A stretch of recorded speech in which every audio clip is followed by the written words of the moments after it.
Hello again.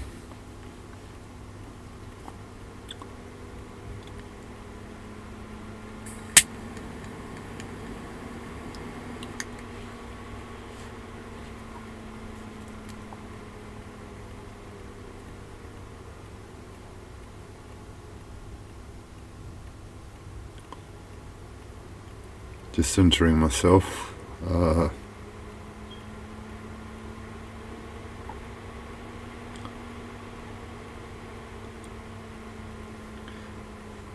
Trying not to get distracted with my body, bringing it back to the purpose of this live stream. I've explained thus far that I'm in a position at the moment where, to make things better, the only option I've found in their media was to make the mental realization that things are so bad and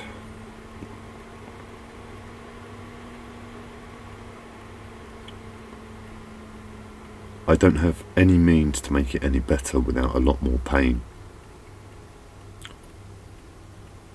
put upon me without me doing a thing. And I'm saying I can take control of that by saying, this is terrible, this is an awful experience, and for reasons I explained in part 1,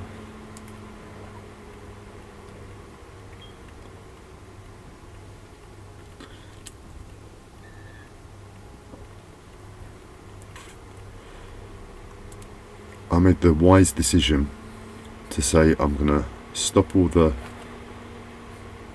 commotion at the moment, bottle it up, take on a lot of pain and then future pain, a lot of future pain, so I really know how much pain I'm in and how much that action means to existence for me. And it's a wise decision, but it's not a good decision. I'm not in a good place.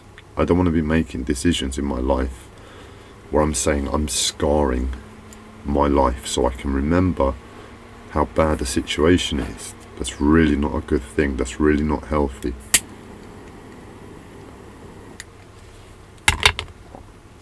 So before I scar my life, I'm doing the final bit I can do, and that is to see if I can remedy that and turn it around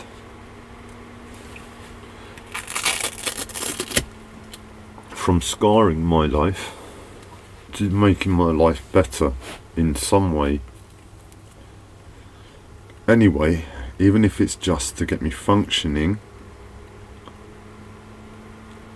again. So I'm not left happy, I'm not left healed, but I'm putting myself in a place where I'm healed enough to just continue.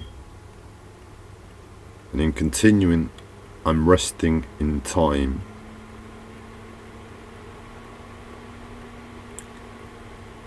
And letting time be the healer in this instance. That's the best I'm aiming for. I might get better than that. We might get better in that than that result on this live stream. But if we come away with that, that will be an achievement to scarring my life at the moment. Just getting up, understanding the situation enough that that isn't necessary. Because I'm not okay to carry on without doing that at the moment. And I know to myself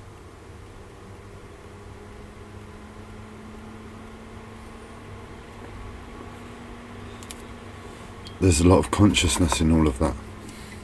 It sounds a lot like self-sabotage. Sounds like a lot like self-sabotage. And in one way it looks like self-sabotage. It's like I've got nobody else to blame But there's no way on earth I'm wanting to do this to myself. I'm doing these live streams now to try and prevent that from happening. So what I'm saying is my life has put me in a position where on some level it sounds like self-harm, self-sabotage, scarring my life. But it's far from that.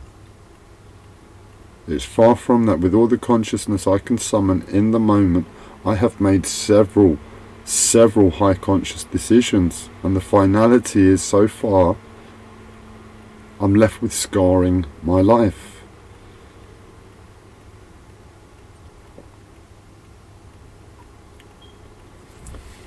So it's a really difficult predicament I find myself in, and we're going to look to make that better.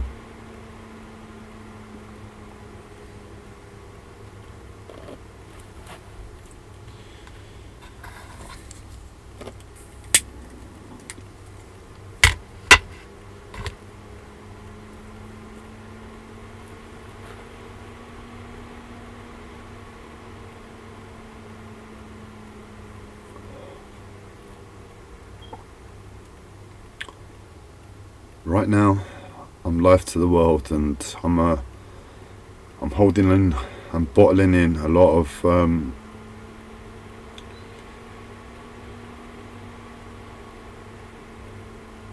pressure, and it's wanting to pop still.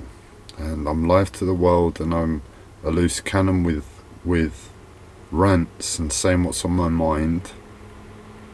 And I'm saying I'm in a place where I'm thinking about scarring my life.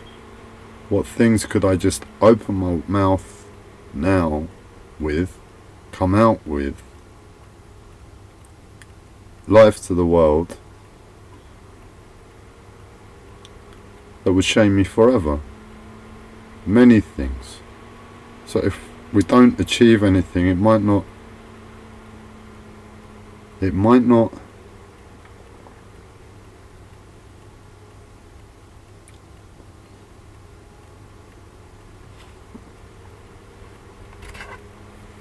might be instant. It might be instant. It might be a self-scarring in the end, because that is the healing in this instance. There is no other option, and that is the only option available. I told you I've taken several high conscious, very wise decisions so far, and that's the best I'm left with.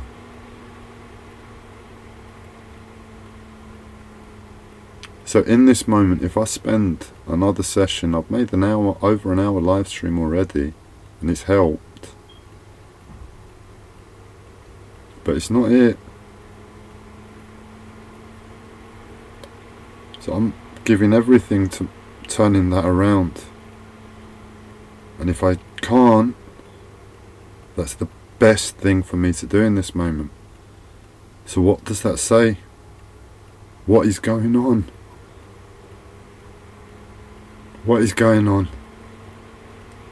If all I'm doing is making high conscious decisions, and I know that of myself, but I'm left in a position where I have to scar my life to remind myself how bad and painful this is. That's not life. Surely nature doesn't ever expect a human being to go to those levels. If it's bad, it's bad. If it's good, it's good. What psychology is there in nature to a human being that at some point in their life they've gained the wisdom to turn around, say, I can't do anymore. I can't do anymore. I know I'm a nobody at the moment. I've got no worth to the world, but I know what I'm doing. I know the effort I've put in. I know the wisdom I've gained. I know exactly where my body is in relationship to a lot of people that don't. And I'm saying my body's like this, my body's falling apart. Maybe I'm just unlucky.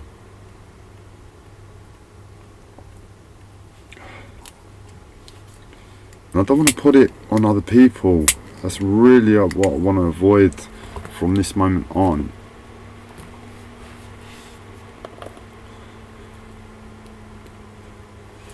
But I have to sort of, my body is my coffee's just there to the right, and to get it, because my vision is impaired, I can't see the left side of my body. I've told the NHS many times. Years ago I rocked in and said I'm having stroke-like symptoms. My left eye has been falling off live on camera for many years. They don't want to know. They make it too hard and accessible for a mental health patient to express wisdom in terms of health, that when it can just be labelled a mental health disorder, and somehow magically they send you to a mental health hospital instead of a physical health hospital. Happened to me a few times, and they think they can treat my physical body by giving me medication and any psychological input on the ward.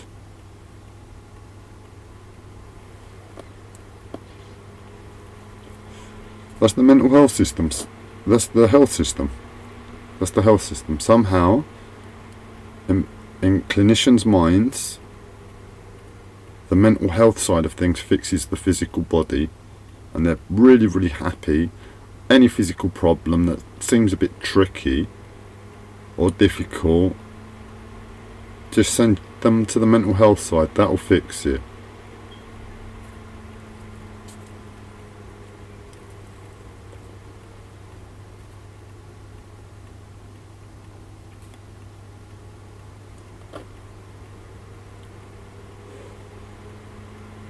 But I know what's going on with my body. It's like you've got a cut on your hand. You've got a cut on your hand.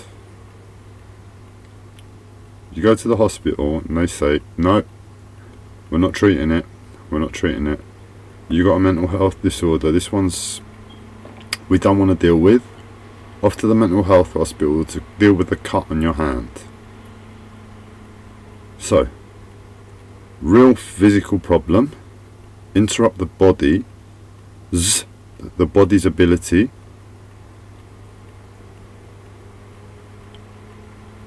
to know what's going on with the problem.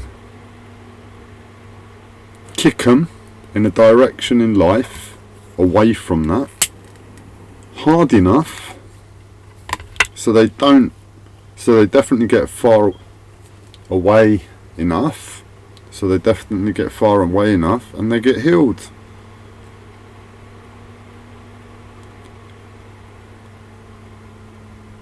Disrupt your ability to be in your body. That's what the mental health does. And somehow that fixes it, even if it pisses you off.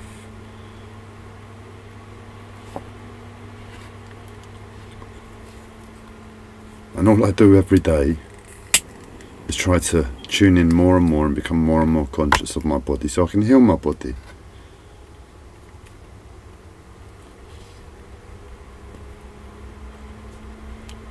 And I've had to overcome many setbacks by the mental health system. And I'm a fighter, I'm a warrior.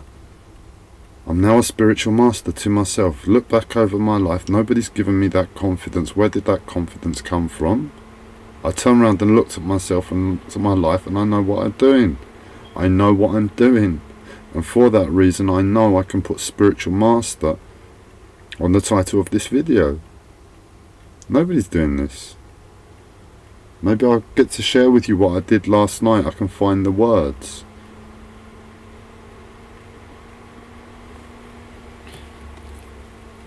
I tried to explain it before when I was talking about yoga and qigong. So that's a running theme for this. Let's see if we can... If it gets too much, what I'm talking about, start hoping for me to talk about yoga and qigong, and we'll go off on a tangent we'll tie that up and we'll come back and it'll be a bit lighter. But you need to really let me know, because if you don't let me know, how am I to know?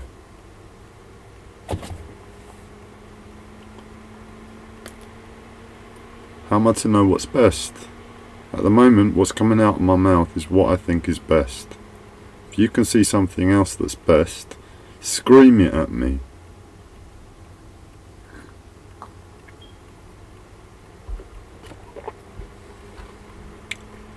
So it's a really tough situation with everything. So what I was trying to say is, I don't really have the mental health and NHS to rely on, National Health Service, to rely upon in this moment, or anymore really. It's not a mental health problem anymore. I've got my mental health in control. But I challenge anybody to go through what I've just gone through, and not start speaking, what do they say? In hysteria, you start speaking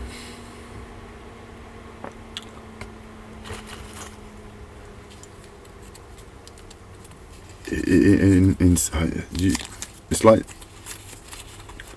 my brain isn't able at the moment, right? When the body is really challenged and it knows it's in a lot of pain,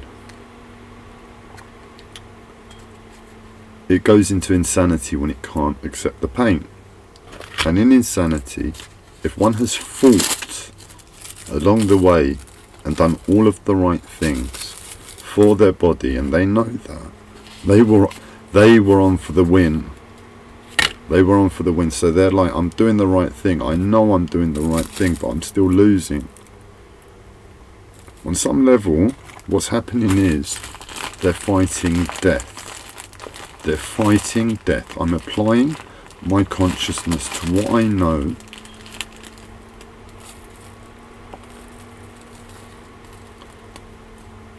and this is correct, but I'm still losing.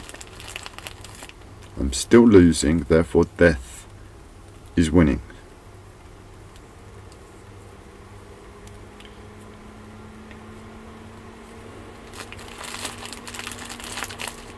And it's like a mini death.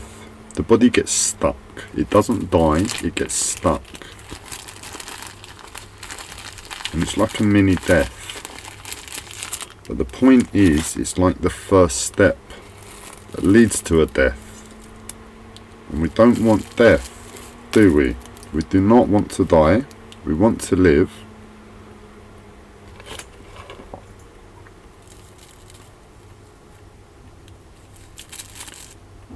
So, we want to live, we don't want to die. But in that moment, that is the first step of death. What is one to do? They know that's the first step of death, so it's scary. Maybe from a bigger picture, and this is what I've still got to learn, it's not so scary. But in everything I know, it's scary at the moment.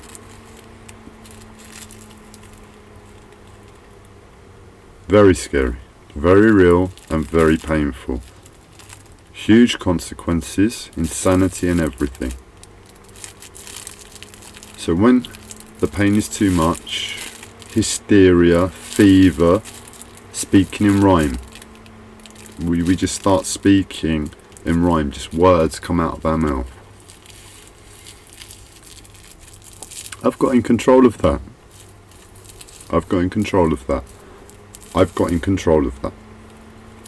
But I am not totally immune to that. In other words, I am still human. And like today, when I am there and I am screaming, words are coming out of my mouth and it sounds like, oh no, his mental health is breaking down. His mental health is breaking down. Because he must really believe what he's saying. But it's just words coming out of my mouth, trying to express to myself the reality of the situation that my brain isn't able to to be truthful to, and it's horrible. And somehow, if I just keep speaking my way through it, letting the words come out, being real with the pain, being real with emotion, being real with life, knowing the healing process, knowing depression and positivity, the good and the bad,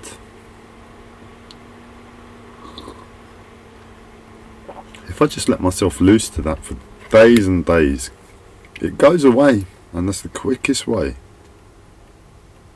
Just scream and let the words come out. Let the pain say the words. Get out of the way from the pain in your mouth. It's just words. It's just words. Once upon a time, I used to listen to the words, understand the words, feel the emotions of the words, question the words, and it was lost within my mental health, but they're just words at the moment. I understand how much pain I'm in, and any human being in that place is going to do the same, if not a lot worse. So I don't have a mental health disorder. I have a pain problem, and it flares up at times. I've not been able to be in control of the pain for years, and that's all I'm looking to do. Once I'm back in control of it, I imagine a lot of my worries just go away.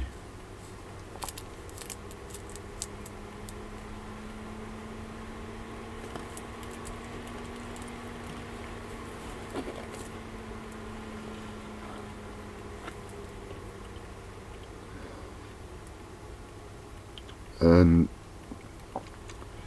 the God's honest truth is,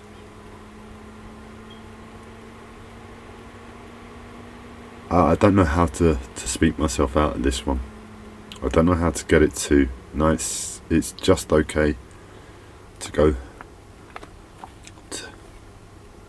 to continue.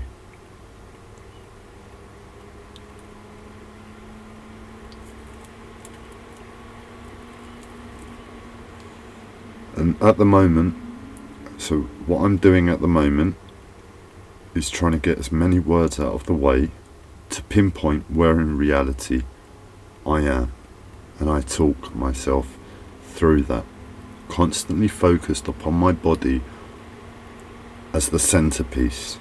My emotions can go and do one.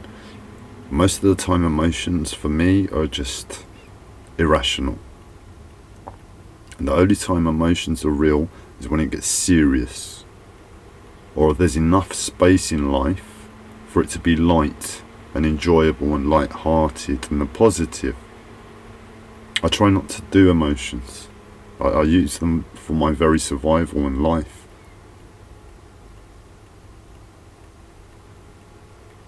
It's like only do emotions when there's enough space for it to be positive, and when it just gets sucked out of you when it ain't so good and there's not so much space. And in that, we've got something. I've talked to myself. I've said where I am now. That's what the point of it is. Where am I? And I didn't fully explain where I was. I went off on a tangent to explain that to you, and I've forgotten where I was. But it's not a loss, that, this time, because I've got something else. But that's the whole point. That's the whole healing process. We're all in a fever. That's the way to look at it. Disease might as well look like a fever. Every disease, the final healing of every disease looks like a fever for most of humanity.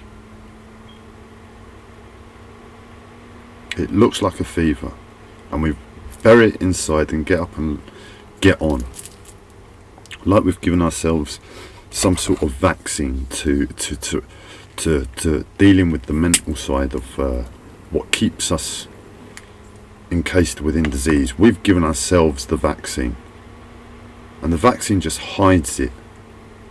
The vaccine hides it within ourselves. We didn't design the vaccine very well for ourselves. We rushed it out. God, it didn't work. We had to lie to ourselves. We gave it to ourselves 2 times, 3 times, 4 times. But what we've done, we've lied to ourselves enough by now and given ourselves enough of our own vaccine that what we've done, we've pushed. All it is a fever. It's just a fever. We have to go for a fever, but to get to it, our mind is in the way, and our mind is attached to our life, and unfortunately our body is in between that. So if you want to get to the fever, you've got to hack down your life, you've got to hack down your mind, and you've got to build up your body. And then, when you're strong enough, the fever comes through. When you're strong enough, the fever comes through. Who in the world would ever see anybody in a fever and say, oh my God, that is one strong human being. I cannot believe it. That's the strongest of the human beings in every present moment.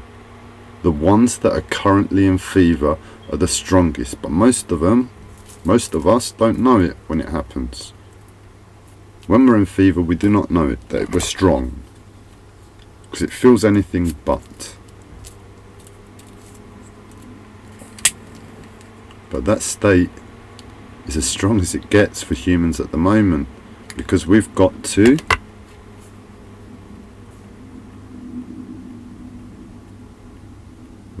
go through our mind, and that's what's on the other side.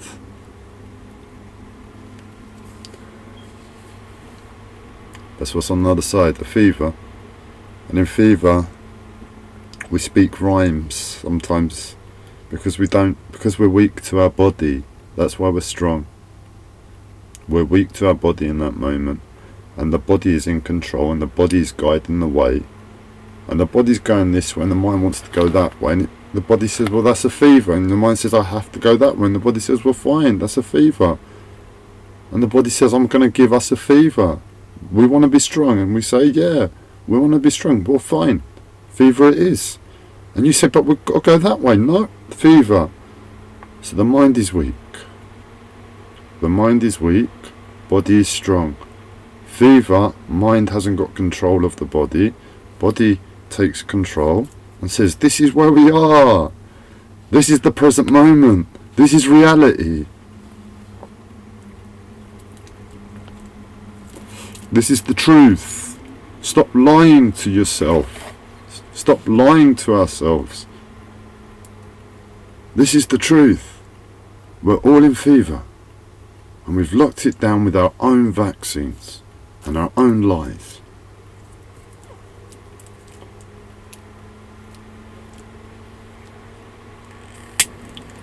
So go ahead, talk in rhyme, play a bit of the insanity, and make yourself stronger. But don't say I told you so. Don't say I told you so. I didn't tell you to do that.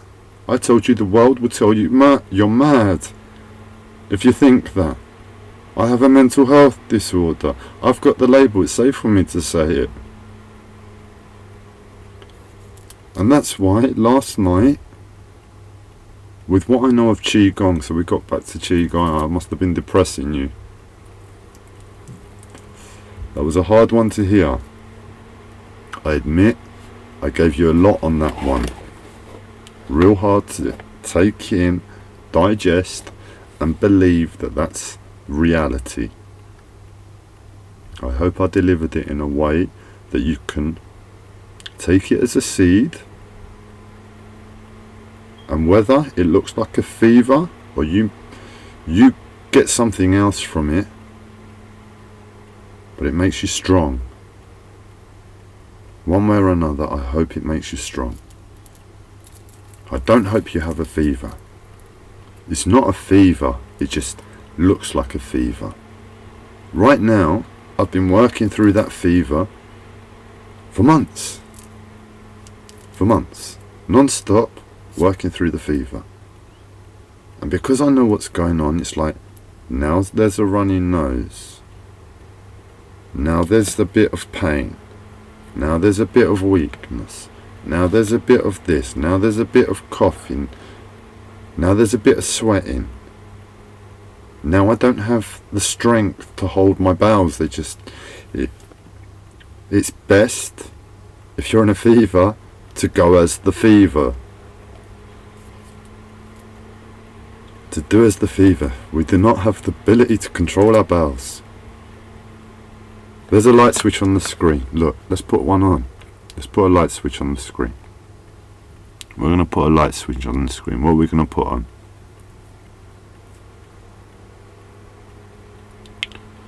This one. My finger touched it. I didn't mean to. This is the light switch. This is the light switch. We have a light switch on the screen. And if we switch it on, and the whole world is truthful, in an instant, if the whole world is truthful to themselves about their own body, just their own body, just the relationship we have with our own body, we're 100% truthful to our own limits, to our own limits.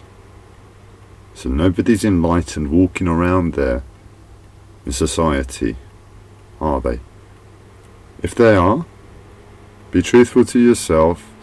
You're on the other side of spiritual master, which means you're already healed some miracle way, and for some reason you're playing the same game as us, and you're hiding any help, real help. It's not possible. What we're getting at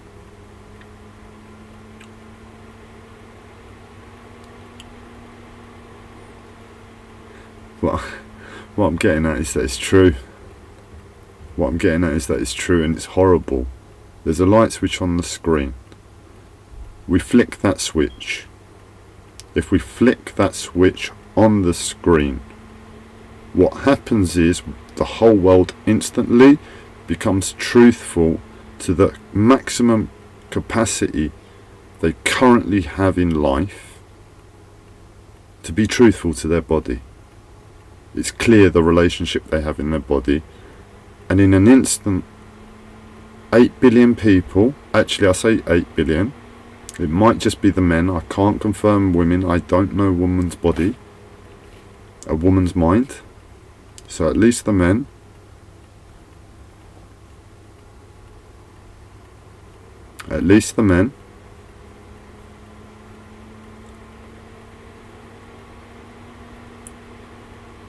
would fall into an instant fever,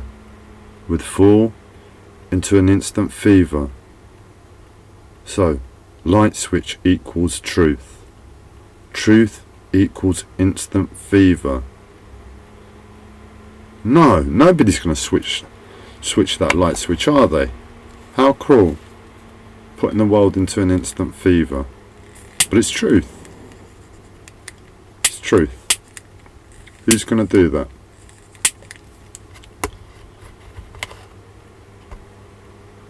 It's just the fever. What's there to fear? It's a really bad fever. You'll speak some words, you'll go a little bit insane, you'll throw up, it will just all come out of you, it'll be disgusting. Barely stand up, barely sleep, barely do a thing, barely eat. Can't feed yourself your normal supplements, your mind's not working properly. And that's healing. That's what I work towards every day. That's what I work towards every day. I flicked that switch and I broke it on. Fuck 'em. Fuck 'em all. Arrogant fucks.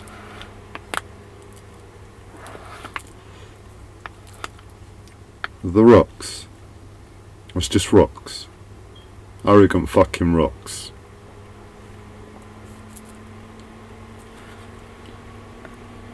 I'm going to take it off before any of you turn that light switch on. I don't want anybody to be healed in this world, no. No. I don't want anybody to be healed. I just want you all to be sick and ill.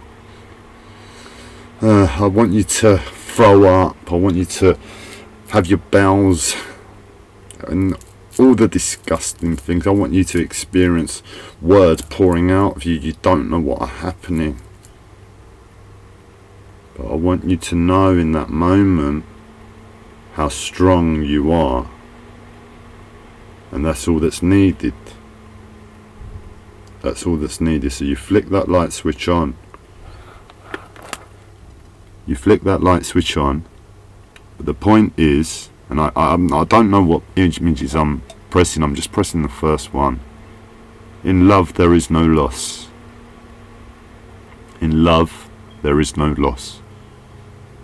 You love yourself. You want your healing. And you want to be strong. Let it all go. Let it all go. Let it all out. Once it's all out, life won't be worth living because your mind's just been broken to the absolute. Mind's just been broken to the absolute. But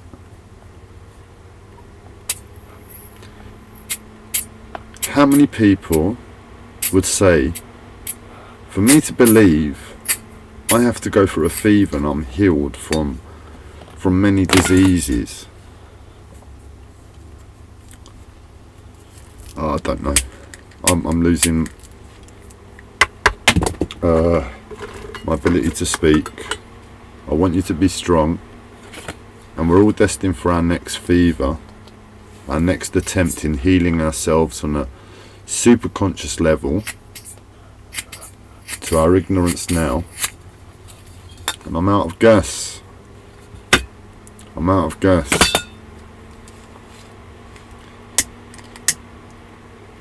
I think it's just early enough. If I end this live stream soon, I can get some from across the road.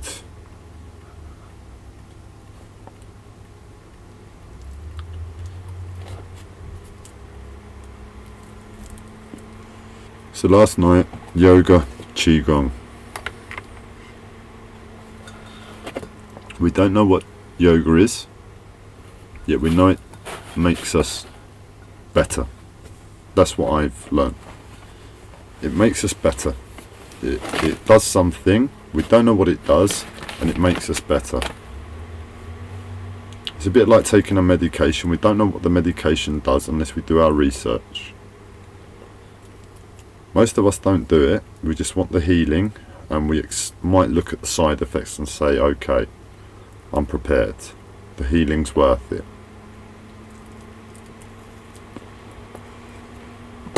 The healing's worth it. The healing's worth it. Leave that down there for now. The healing's worth it.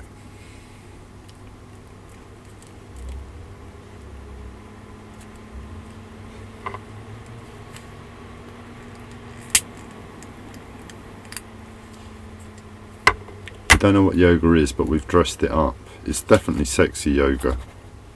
Sorry, yoga pants are too sexy. I can't look at women.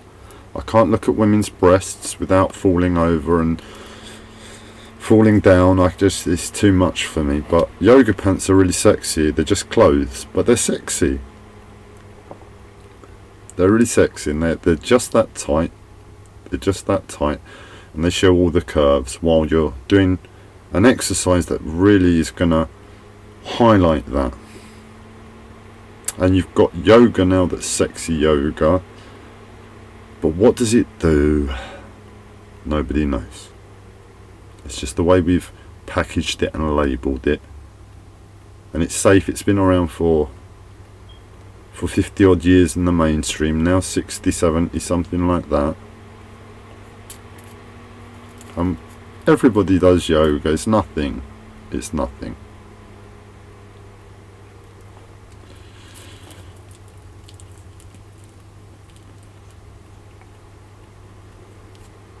So I'm trying to think of a way to explain to you what qigong is, finally, in relationship to yoga. if I say energy, what am I saying? Nothing. I'm not saying a thing. It's about energy. It's an energy exercise. I think that's what the literal translation means. Chinese energy exercise.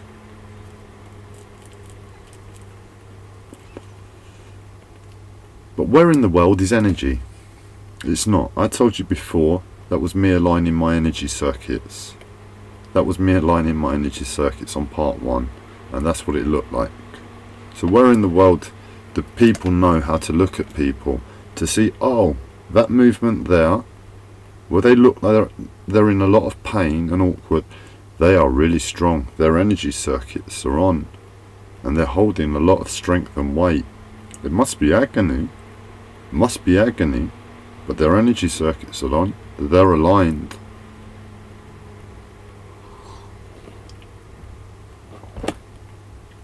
But it looked stupid. It looked painful.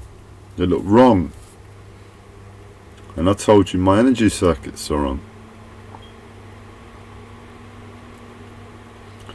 So the theory is nobody in the world has a fully healed body. Step 1. That's where we're starting from. Actually, we need to clarify yoga qigong. Chinese energy exercise. Yoga, qigong means Chinese energy exercise. I know I have an experience of what that means and an understanding of energy now. I have a perspective on yoga because I also was taught a Chinese yoga that is a little bit different from the Indian yoga. A little bit different. Very different. Extremely different. Still postures, still bends and all of that.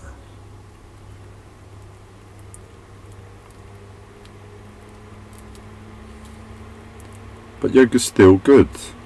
Yoga's still better than not doing yoga. But from understanding the Chinese yoga, I can compare it to the normal yoga. And I see things in the normal yoga I don't understand. Because I can feel my energy circuits in my body. I know my energy circuits now. They're not on, they're not aligned, but it's all I think about. Men think about sex every 6 seconds. Gabriel thinks about energy circuits every 0.0000432 milliseconds.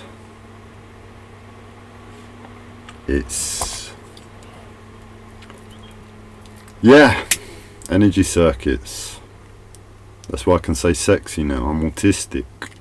I couldn't talk about sex. I can't look at breasts. I have to look at clothes on women to look at a woman. That's been my whole life. I've had one relationship in my life for about 3 months. Sex has been terrible. I've never felt like I've made love to a woman. The one time it went over like 10 minutes, I was in sheer agony. That's sex for me. Rewind a few years, find a video of me trying to talk about sex and give advice about sex. I couldn't say the words. I felt so silly. And now I can talk about it because I know it's energy circuits that turn me on. Literally. It's energy circuits that turn me on, literally. And that's what the emphasis of Qigong is, in essence.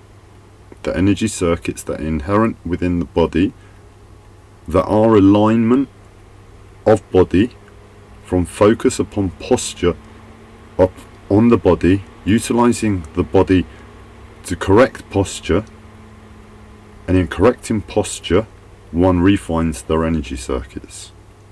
Once one knows their energy circuits, posture is possible to break as they age, for instance, or through a knock or a disease. But they know their energy circuits now, and it's just a lot of hard work feeling their energy circuits against the brake and working their way back.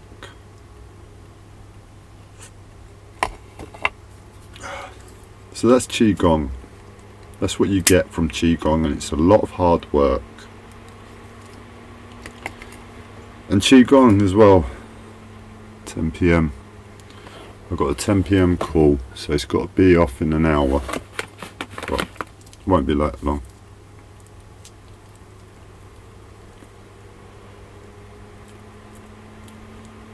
So that's the fundamentals of Qigong.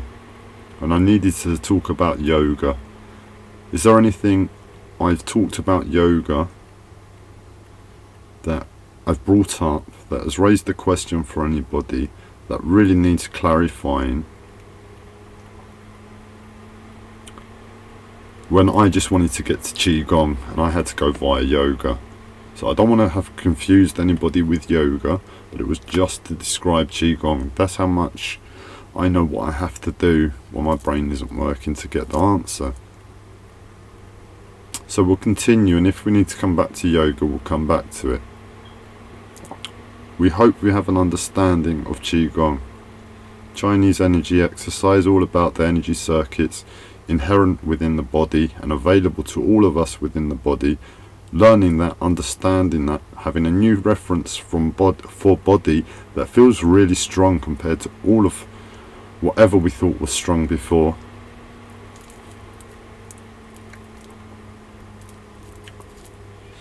And it's been so long trying to describe why I was trying to describe Qigong. Why did I ever need to describe Qigong? Will we remember?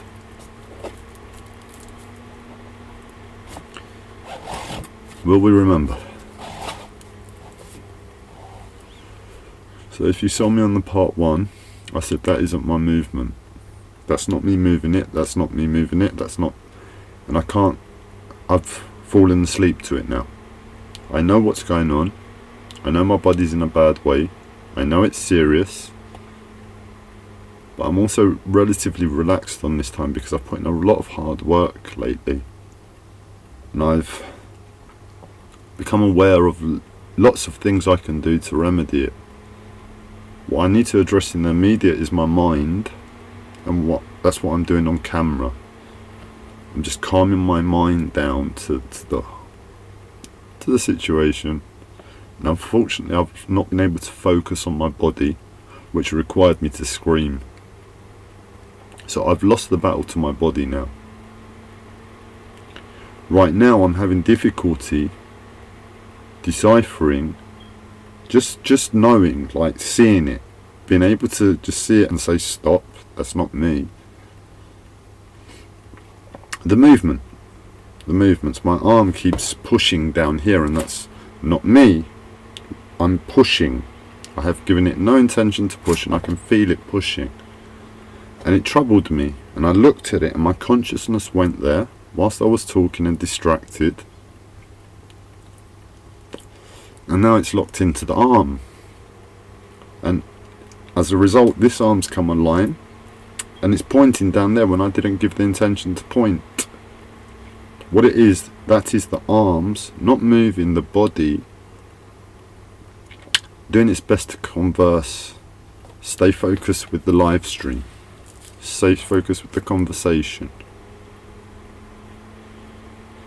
Get the words out. Ride the emotion. Pump the blood. And the focus goes there, and not enough focus is on body that it's begging for. And as a result, unconsciousness comes to the body where the mind thinks it's conscious. But how on earth is the mind conscious when the body is falling unconscious? Because the mind in this instance, and I caught that one. That one I didn't claim. Because the mind is conscious of the body falling asleep. And for everything the mind knows, it would never do that.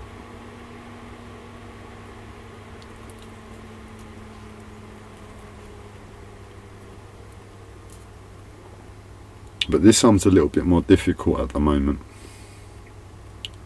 The point is, I've got confidence within Qigong at the moment. Just at the moment. I haven't had it for a long time. Just to know I'm going to be okay. I'm going to get this back. It's going to be a bit of hard work. It's not going to be, it shouldn't be 6 months. I think I said 6 months on part 1, but it really could be. It really could be. And I've got a little bit of confidence now. And it shouldn't take me a long time. I'm holding off. I'm focusing on my body, applying anything because it was too stressful before. I'm constantly working on my body, and my body's maxed out in pain, and it's screaming and it's in terror. It's in terror. So I'm just trying to calm my mind down, disconnect from the work. But unfortunately my body's literally falling unconsciousness.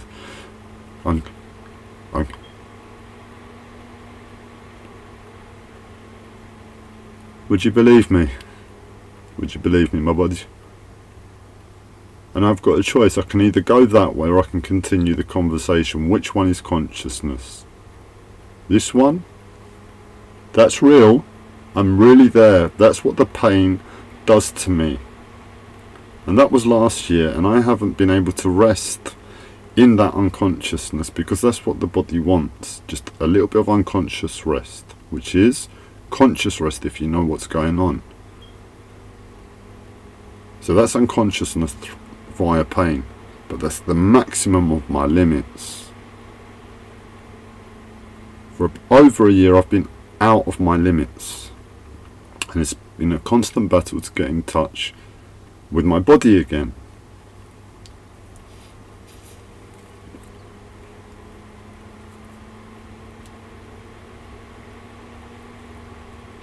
But I've done the work, and I've got the picture of my body in the situation, and in this moment I just needed to withdraw from my body, from the work. And I'm watching my body, watching myself fall unconsciously asleep, which just means a lot more work in the future, which we don't want when it's this bad in the moment, and we really need to heal ourselves ASAP.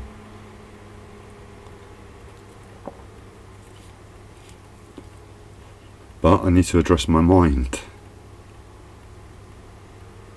I need to address my mind first, because if my mind isn't in the right place, I don't have a chance with the work on my body. I need to be positive. So that's why I'm making the live streams, and I know I should make the live streams right now for my life and watch my body fall asleep and just accept it. Just accept it. I'll get it back. It might be today. It might even be today if I'm calm enough. But I need to be calm. And that wasn't me. And I was about to claim it. I was about to do the next movement. I've done the next movement to that first movement for years. But that wasn't my shoulders. It was something else in my body saying, your shoulders, you're not in alignment with the rest of the body. You're not in alignment with the rest of the body. Get in alignment with the rest of the body.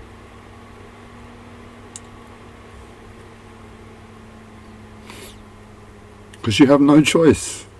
We'll move you. We'll move you. And that's what just happened. The rest of the body moved my shoulders.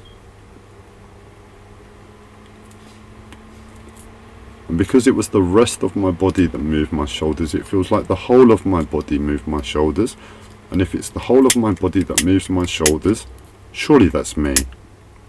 Surely that's me. What else could it be that would move my shoulders? But I know the pain I'm in. I know my body. So it's really clear for me to see. But for many years I didn't know that. And for many years I went to movement 2, 3, 4, 5, 6, 7 million. So it's essential that we do not watch our body fall asleep unless we really, really know. So I don't want anybody to start watching their bodies falling asleep unless you know. And you just say to yourself, I'm going to rest in this. And that's okay. I told you that. I should have gone this way. That's rest. I'm fighting to get back to that. I'm fighting to get back to that unconsciousness. And today my eye's dropping off with the result of it.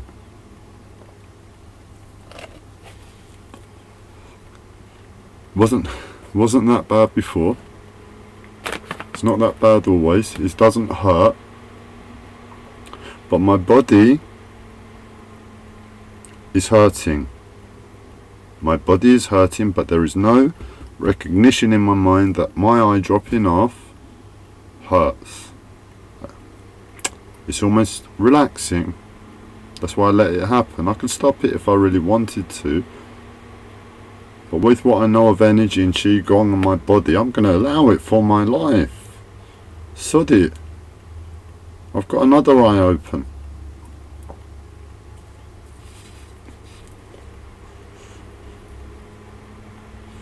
It's a really horrible one. It's a really horrible one.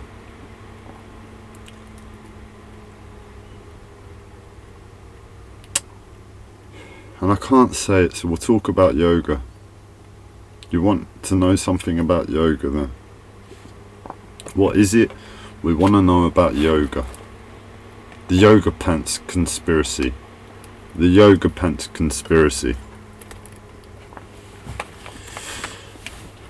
Believe me, my uncle knew the Taoist Chinese, the type of Chinese yoga. He really knew it, and he was a master in it.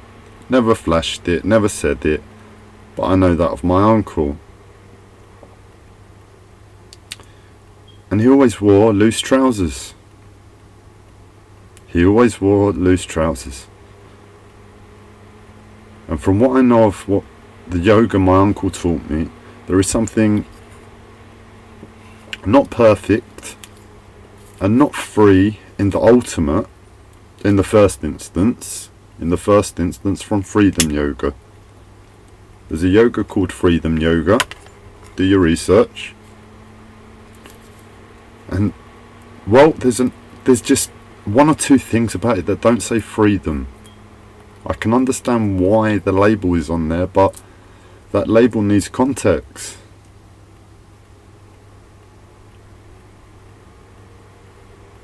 That label needs context. But it's still better. So don't question your yoga to stop it. Question your yoga to understand it and continue it. Maybe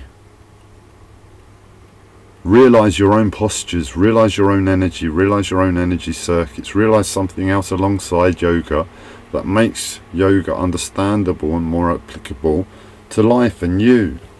Or just keep it at the base because it's still better and you don't need to trouble yourselves with it. So loose trousers for yoga. Loose trousers for yoga.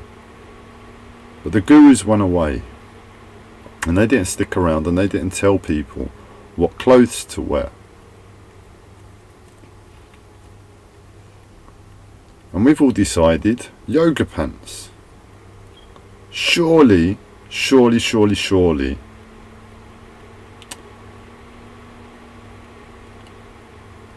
How are we going to say this? It's the gurus in the mountains. Surely they're seeing all the yoga pants in the world and all the different ways yoga is too sexy. It's just too sexy at the moment. Too sexy, too fast. Pump the energy. Put yourself in these postures. Do you know what you're doing? Moving so fast, pumping the body. And I don't know what I'm doing. But I've got a perspective. And that's what I'm asking the question. Do we know what we're doing? There are some serious questions, and it's all propped up on it definitely makes life better.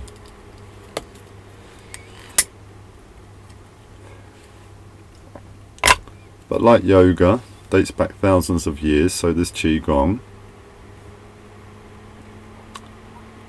Yoga's a bit sexy, Qigong's a bit more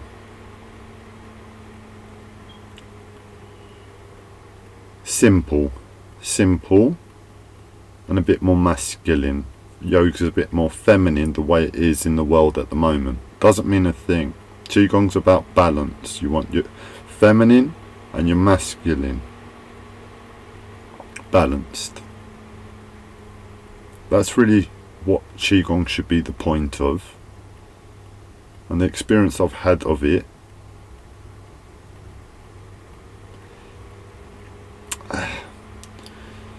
well, that should be the user's desire, balance, not to amplify masculine strength, to get the most of Qigong, to see Qigong for what it is. And if they do that, there should be balance. And again with yoga, union.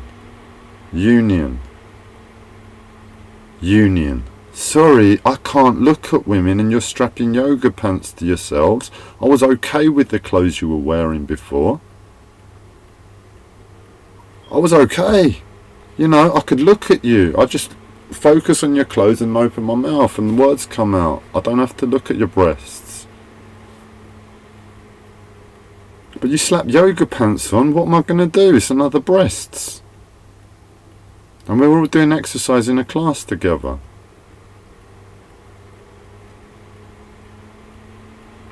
It's not balanced. It's not union. I don't feel the union. It's not union. They want to keep it simple. Yoga means union. Make it look like union, please. What are the gurus thinking in the mountains?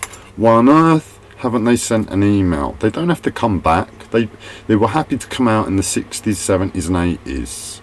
They all came down. They all gave the world yoga and they all pissed off. Left the world to their own devices, and we've put sex on it. We've put sex on it. We've put yoga pants on it. We're wearing the wrong trousers. They should be loose. They're all tight. Distracting for Gabriel and not the right trousers for energy for women. Or men if they want to wear yoga pants.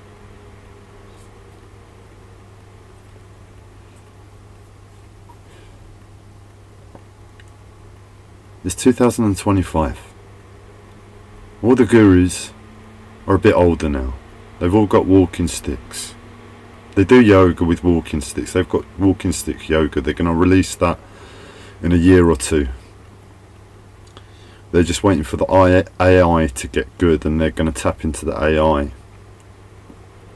They're waiting for AI. They've got YouTube, they've got everywhere, yoga's everywhere, and they're waiting for AI before they release walking stick yoga for everyone. So it's understandable why they don't come back.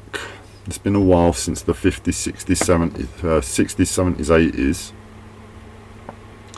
And they've got on. But it's just an email. It's just one email.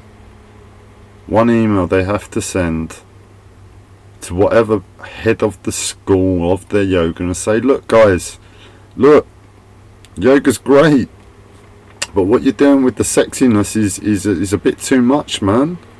It's a bit too much. You'd get so much more if you took away the sexiness from yoga.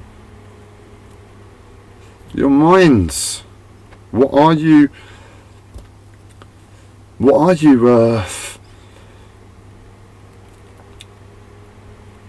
you doing? What are you doing? It's exercise. It's healing. It's energy. It's energy circuits. It's union. It's a 15,000-year-old practice. It's a 15,000-year-old practice. And we weren't left with any instructions other than any instructions. Just stand like this, move like this. Stand like this, move like this. And it does something, and that something makes it better.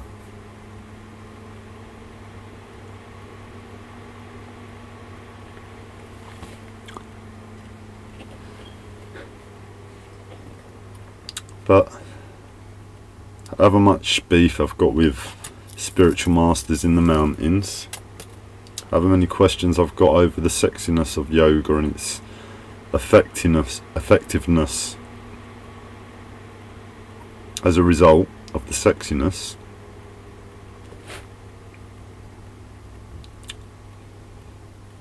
I don't question the love of the gurus for the people. The ultimate love of the gurus for the people. So in love, there is no loss. They rocked up in the 50s, 60s and 70s. We are coming in love. We come in love and we give you this shit. We give you this shit. We could click our fingers with the spiritual powers we have and take away all your pain. But we're going to leave you with a riddle. We're going to leave you with a riddle. This thing makes you better. Definitely makes you better. Gives you something. We won't tell you how. It makes you better. We'll tell you how to do it. How to get the better. But not how it makes you better. We won't give you the understanding of how it makes it better. And we'll let you do what you want with it. For better or for worse, you do what you want with it. And that's why yoga's good. That's why yoga's good. But we can see the situation. The gurus in the mountains don't speak the lingo. Don't speak the modern lingo of marketing and capitalism and commercialism, where yoga is at the moment. Everything is. They came and spoke what? They spoke 15,000 years ago yoga, and we said, yeah, but this is modern day. This is modern day. The world is sexy today. There's got to be some sexiness in it. There's got to be some sexiness in it, and that's what we put on it. They came in love. They said, look, here's something. And we said, it's got to be sexy. It's got to be sexy. What else could we have said? So let's imagine they came from the mountains. And instead of yoga, they gave us a different yoga. So it means union. But where yoga doesn't really mean union anymore because of how it's marketed, due to the gurus'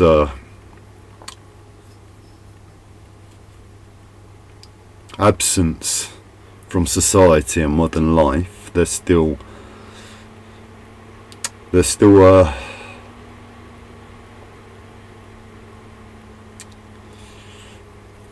tied up on a different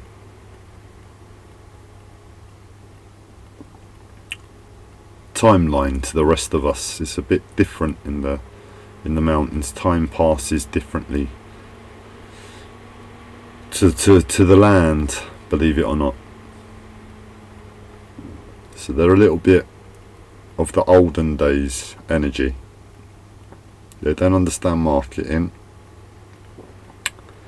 but because it does something and because it's better, it's been marketed. We did the inevitable. We did the inevitable. Surely they could have foreseen yoga pants. And this is the conspiracy time. Is that why the spiritual masters, the gurus, came down from the mountains in the 60s, 70s and 80s? Because we didn't need yoga. We didn't need yoga. We didn't need some sort of exercise to make us better with some bollocks level of understanding that goes with it. Nothing. We're just going to give you this simple thing. We're going to give you this simple thing that you don't need. You don't need the simple thing. What the world needs is yoga pants. They knew, man. They could see the future. They're giving a system to the world and they've strapped freedom on it. Freedom Union. Freedom Union.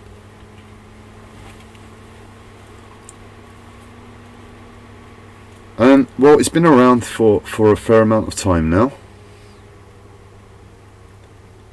So surely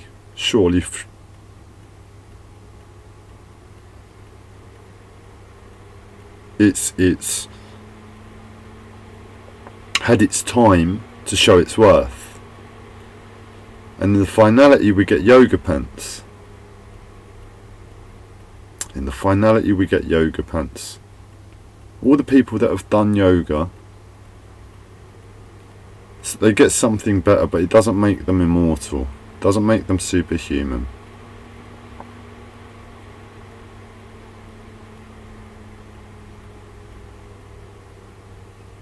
It doesn't make them superhuman.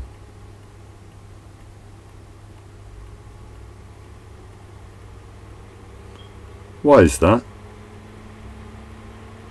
Why is that? Union, yoga, union and yoga. Yoga means union.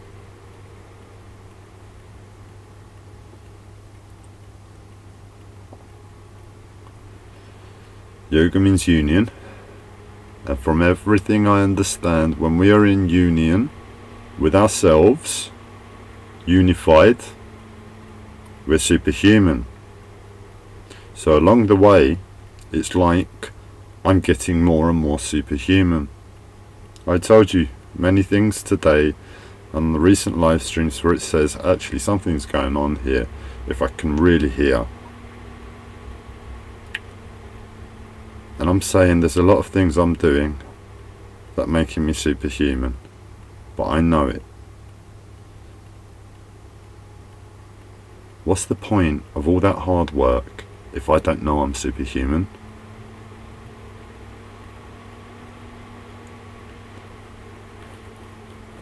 So, the conspiracy is we're going to bring this system to humanity. You're all going to do it, and you're all going to be dumb about it.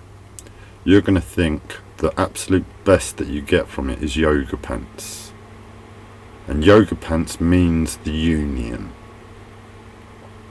When in fact, it's a training system to become superhuman if we understood what was going on in our body at that time and moment, and conscious of that.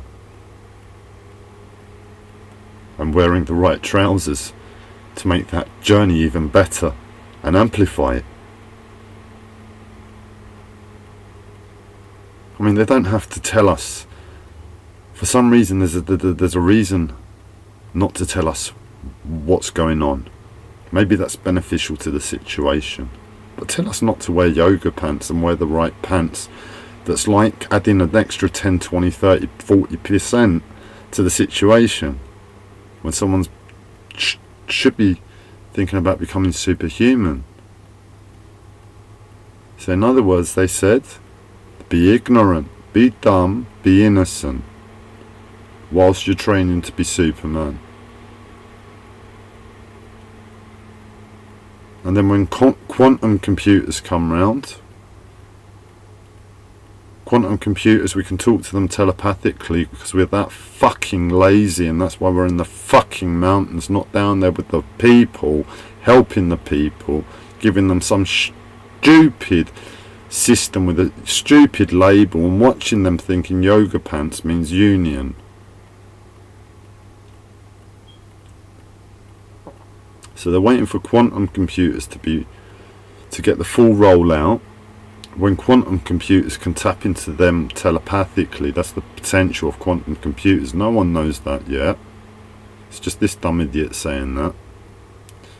We can call the yogis in the mountains, and when we're asking all the AIs at the moment all the questions, we can start asking the proper people who know all the questions.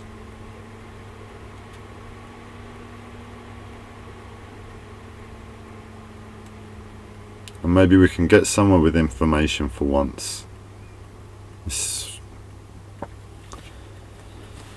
Instead of killing a 15,000-year-old practice that can make us superhuman. If we just understood a little bit. It's like giving someone a computer and saying this will make your life better. Before computers were about. And you show them all the practicalities, the typing, the printing, the saving. We're talking early computers, calculators, games, So it's something, it does something. And they teach you how to do the basics. They teach you how to do the basics. And you feel like, oh yeah, I'm a computer person now. I know computers. I can do computers. They came down and they said, look, computer, sit. Hand, mouse, hand, keyboard. Well done. Look at screen. Don't move from screen. And this is all the things you should do. Bye-bye. Have fun. And we have fun with a computer. With yoga pants and yoga and postures and warrior 1 and 2.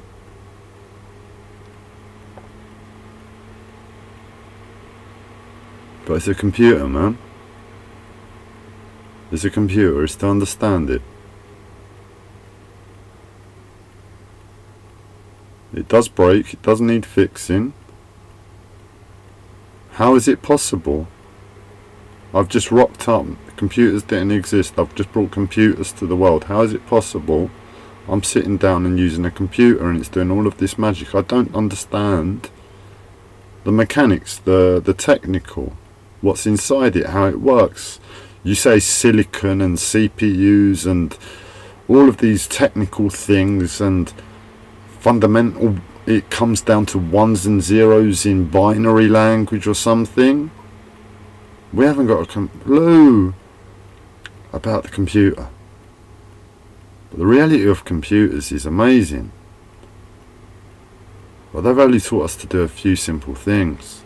And we've been stuck at a few simple things and we've got bored. And we've opened up Paint Shop Pro on Windows 95. And instead we're drawing big penises. We're drawing big penises on the computer. When it has so many amazing potentials, they gave a computer to everybody. So as soon as they came and gave computers to everybody, the internet was online. And there's so many things we could do, but they haven't told us about that.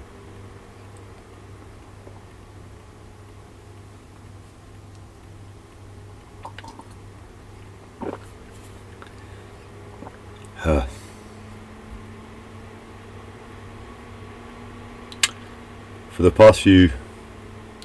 the past little while I've just been talking because that's where the conversation went. It was a little bit more light-hearted. I needed to experience that, and that's what I allowed myself, and we discussed about the yoga pant conspiracy. We need to get the information out there. It's that serious. I'm in a really, really bad place still. I haven't been able to address my problems as I was hoping. I have to get on, but I'm still in a bad place. I'm still very troubled. I don't know how I'm going to function, and all I'm doing in the moment is bring my attention and focus back to myself, saying where I am and being honest where I am, admitting how terrible the situation still is.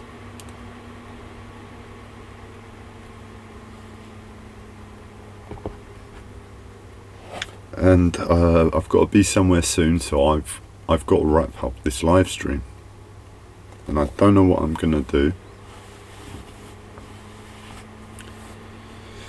So I breathe,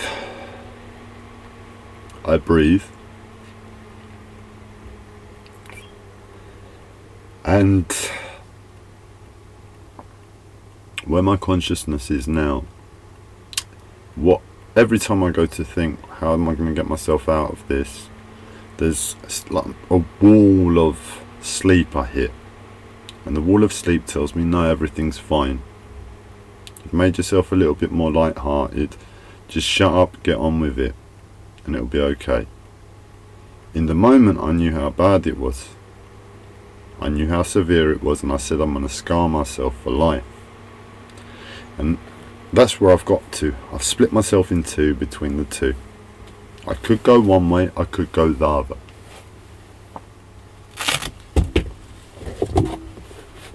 And I still don't really want to be left like that. I want to know I'm okay, I want to know I'm okay and I don't need to scar my life. I don't have much hope to not do that on this occasion. And that will just say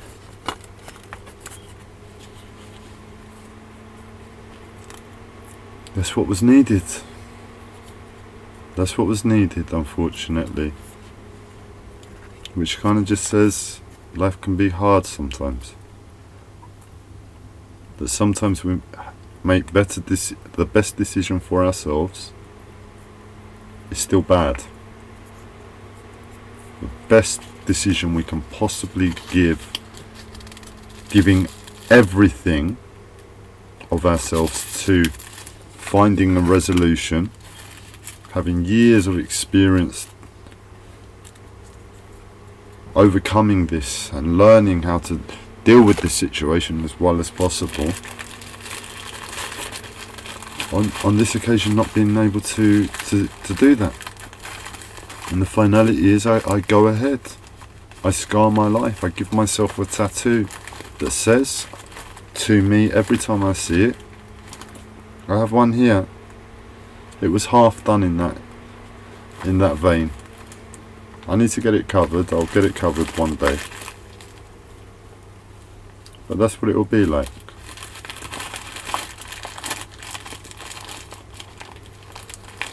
And for the reasons I expressed, that's fundamental to sanity. A real hard one to understand, but I've given you a few curveballs on this live stream. I've said, healing when we're strongest looks like a fever. So I know there's not a lot to believe in me, but use your own wisdom. Don't push it away. Just say, yeah, some crazy guy with a radical theory. Who knows? Ultimately, I'm saying I just want you to be strongest. But I'm saying to do that, my theory is you're going to be in fever first. It's just the fever if you're going to be strongest. Chances are, when that fever hits, it's not going to be the final healing. I've got to work out a way how to get us safely on the other side of fever. I don't know, I'm on this side still. So let me do the work myself and I'll come back to everybody with a solution.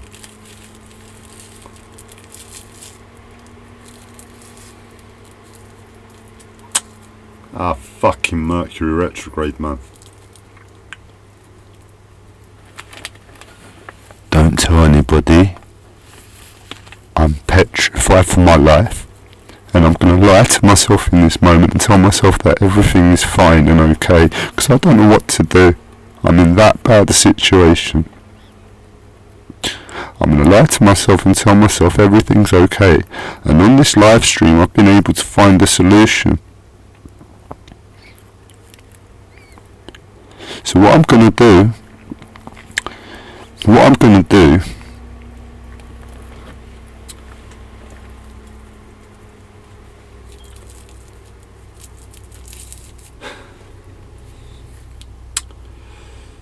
fucking yoga pants, man. Fucking yoga pants. Fucking yoga pants. Fucking arrogance of them, man. Coming down, go and do this, stand like this, bend over like that.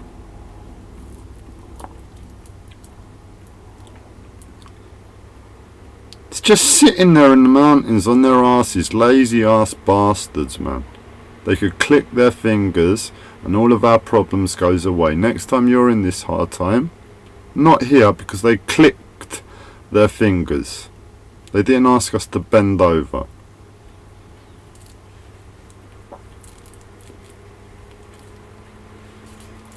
Yeah, so good news, fantastic news, it's all healed, it's done. I'm so relieved. I'm able to get on with my day, I'm able to function, man. I'm able to go back to my body and get on with the desperate work that my body's screaming for as it falls asleep. All I can hope is that I have shared an immense amount of education, self-education from a bit of simple wisdom I've had in my life from before. And I know that's there, and I know that might be hard and difficult, first and foremost, to hear if I was clear about it. It's really, really full-on information for someone to be able to take in and digest and accept. So I don't expect you to get it now. Just don't poo-poo me. Don't be arrogant about it like the fucking idiots in the mountains. Don't go to yoga pants.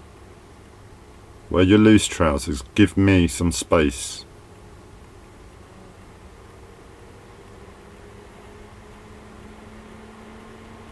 Where do the bends come from? Where do the bends come from? Where do the bends go? Where do the postures stick? What does the breathing help with? And what does the breathing hinder? All questions, never really explained, just breathe in. Count to some numbers. 1, 2, 3. We're meant to do something here, but I think I've counted too many numbers. Is it once you've breathed in, you hold your breath, and then you let it out. And you let it out on some numbers. How many numbers are we going for? Let me breathe in some more. What did we get to? 5, 6, 7.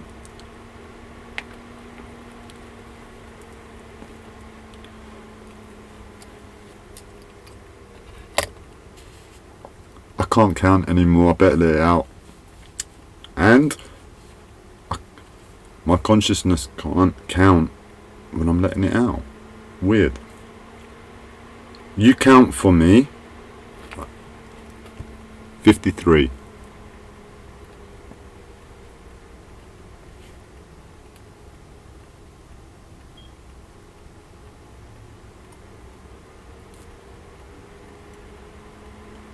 And once it's all out, you hold again and you count some more numbers.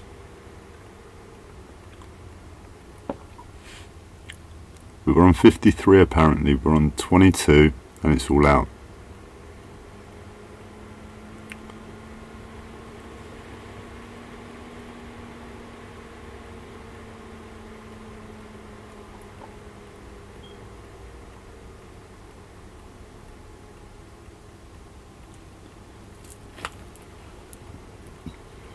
Something like that. My body's pretty unconscious. It might have been breathing without me knowing, I don't know. But that felt like an in. Something and 58. Yeah. So.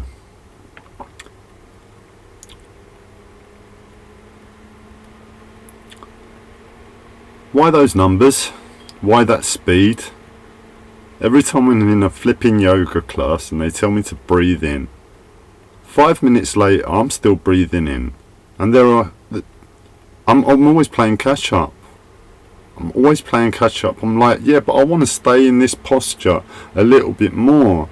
You want to make me move to the next one. Why are we moving so fast? My blood's going to start pumping. That's not what we want. What's going on?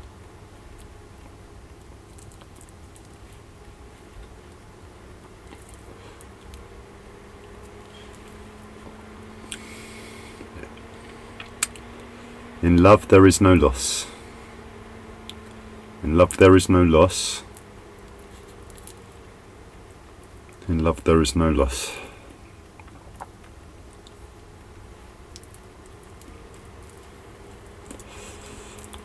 Could it be that we're like, just make it feel like yoga? Just package this any which way, and then when you're going to the shops and doing your shopping in your yoga pants, you're still subconsciously doing yoga because you have no idea what you're doing with yoga. You know the postures and you know what you're wearing, and as a result of what you're wearing and the postures, you know the energy flowing through your body on a subconscious level. And because of what you're wearing, your body flows, the energy flows through the body in a specific way. So we slap the same trousers on, pants on, and the energy flows in a similar way. And in our brain we're doing yoga. In our brain we're doing yoga.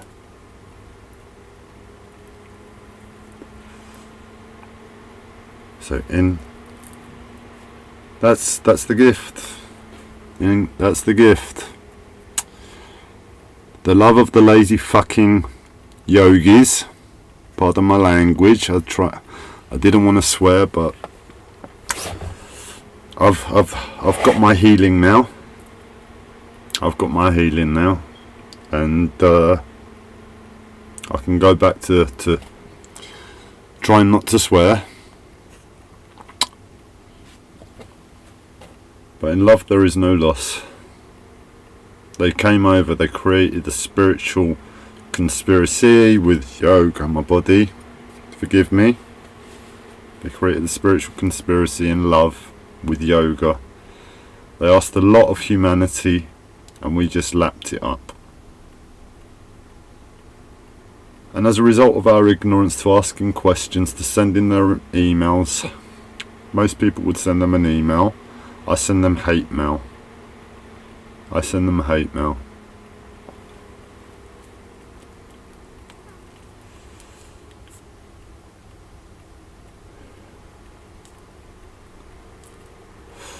Does it matter? They rocked up, they gave us something, they said, we know you're stupid, we know we can just click our fingers. Here's yoga, here's some union. And because you're dumb, you put it to yoga pants. And because you're dumb, you'll also wear those yoga pants to the shops. And when you wear those yoga pants to the shops, because you're stupid and you're doing yoga and you're actually sincere about it and you're getting a lot from it, because it actually does a little something when it could do a lot of something.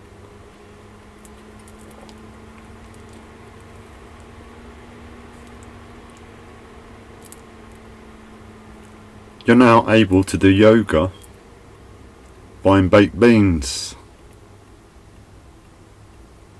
You're now able to do yoga buying baked beans and you don't know it. You're doing yoga buying baked beans.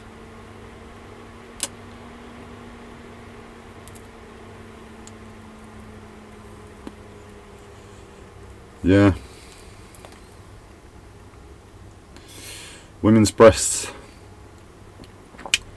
It's like kryptonite for Gabriel. He just goes to jelly. Please, no breast, otherwise it's agony. It literally is agony. This the distraction from the work I have to do. No more breasts, please, women. No more yoga pants. Client request from Gabriel. No more yoga pants.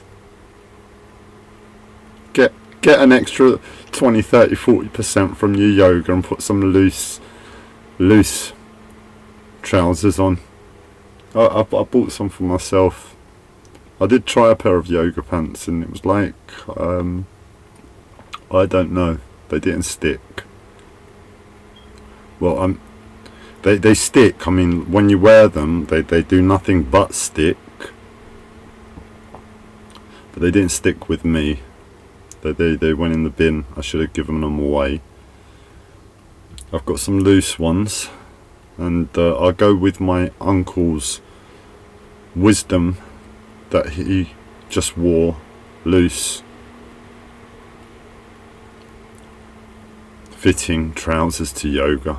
I always wear shorts. I wear shorts. I wear shorts. That's what I wear.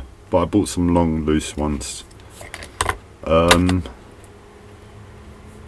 I've got to go.